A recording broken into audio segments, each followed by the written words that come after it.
তো hey guys, তোমার সামনে আমি চকচকে ধকধকে ব্লগ নিয়ে চলে এলাম। তো আজকে নাকি শুনছি আমাদের শ্মশানে মানে মন্দির আছে, দুর্গা মন্দির। তো সেখানে দুর্গা হচ্ছে তৈরি। তো যাই দেখবো যে দুর্গা সত্যি হচ্ছে কি না মিথ্যা। তো চলো, আমরা এখন আছি মানে এখানে অনেকগুলো মানুষ জাগ ছড়ায়, তো সেখানে পাটকাটিয়া তাদের আছে। তো সো গাইস, আমরা দুজন আছি, দুজন মিলে এসেছি। তো সে এখন জলে এসে তাড়াতাড়ি উঠলো, কিছু জানি না, এই যে ভয় যাচ্ছে। কই কই, এই যে হাইড এন্ড সিক খেলে ওকে। তো ফাইনালি তাকে আমি ধরে ফেলেছি, এই যে একবারে মনে করছে এরকম করে মেরেই ফেলেছি।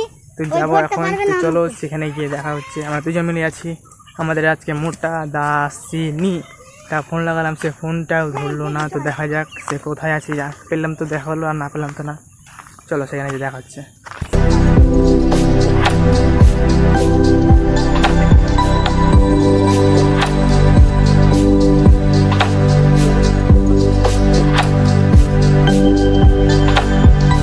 সো গাইস, ফাইনালি আমরা চলে এসেছি আমাদের মানে যেখানে ঠাকুর বানানো হচ্ছে। তো ঠাকুরের মাটি মুটি সব লাগা হয়ে গেছে, কারণ আমি দুদিন আগেই কথাটা জেনেছিলাম, আজকে আসছি। দেরি করে আসলে যা হয়। তো এখন যাব, গিয়ে তোমার দেখাচ্ছি। দেরি হয়েছে, রং করা হয়নি, কাদা লাগানো হয়েছে, কালি লাগানো হয়েছে, আর মাথাটাও তৈরি করা হয়নি বলে। এখন আমরা যাব, তো চলো আমাদের সঙ্গে আসো। সো গাইস, এই যে এখান থেকে দেখতে পাচ্ছি পাতাটা ওঠানো হয়েছে, মানে যেটা লাগিয়েছে দুর্গা এই মূর্তিতে, মানে ঠাকুরের মধ্যে।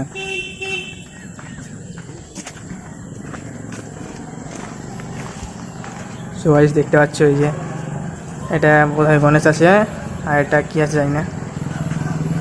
দুর্গা তো এখানে মনে হয় আছে, এই যে আছে, দুর্গাও আছে। সবাই দেখতে পাচ্ছ এই যে এখানে, তো এই যেখানে দুর্গা আছে আমাদের, এই যে দুর্গার সামনে দিকে এদিকে এই যে এটা মানে অসুর আছে বোধহয়, এটা সিংহ হবে। আর এইদিকে এই যে সব ঠাকুরগুলো আছে। তো মাটি লাগানো হয়নি, মানে মাটি লাগানো হয়েছে, রং করা হয়নি, আমি উল্টা বলতেছি। তো কোনো চাপ নেই, রং লাগবে তখন আবার আসলে পারলে আসবো তোমাদেরকে দেখাতে।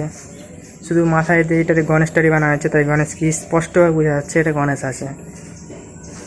তো গাইস, আমাদের এই দুর্গা মন্দিরের পাশে একটা বট গাছ আছে কালী মন্দিরের। তো সেখানে মানে একটা সাপের মতন এই ব্যাঙের ছাতা উঠেছে, তোমরা দেখতে আসছে। চলো সেটাকে, তারপরে আমি আবার আসছি। Hold me close till I get up. Time is barely on our side. So guys, তো দেখতে পেলে মানে সেটা কি, মানে সেটা আমাদের ওখানেই মানে জন্ম নিয়েছিল। তাকে সবাই মানে মনসা বলেই মানে মানছে। তো আমিও তাকে মনসা বলেই মানি, কারণ সেটা মনসা সাপের মতন দেখতে, পাঁচমুখা। এখন বোঝা যাচ্ছে না, কদিন আগে স্পষ্ট বোঝা যাচ্ছে না। তো গাইস, সেটা দিনে দিন বড় হয়ে যাচ্ছে। সেটা যখন জন্ম নিয়েছিল তার কয়েকদিন পর সেটা মানে দেখতে ভালো লাগছিল, তখন সেটা পূজা হয়েছিল। মনসা পূজা মানে মনসা পূজাই করেছিল, তাকে মনসা থাকবে। তো যা হোক, আমি তো তাকে মনসা বলে মানি। জানি না তোমরা কী বলে মানো, তোমার যেটা মানে তোমাদের মনে কী হয়, এটা কী আছে তোমরা অবশ্যই কমেন্টে বলবে। তো ব্লগটা আর বড়ো করছি না, এখানে ব্লগটা শেষ করছি। যদি ভালো লাগে তো অবশ্যই লাইক করবে। আর তোমরা যদি আমার মানে প্রত্যেকটা দুর্গা পুজোর ভিডিও দেখতে চাও, যে দুর্গা পুজোর কী কী করি প্রত্যেকটা A to Z সম্পূর্ণ দেখাবো, তো দেখার জন্য প্লিজ এই আইডিটাকে সাবস্ক্রাইব করে রাখো আর বেল আইকনটা অন করে রাখো। তো নেক্সট ব্লগের জন্য টাটা, বাই বাই।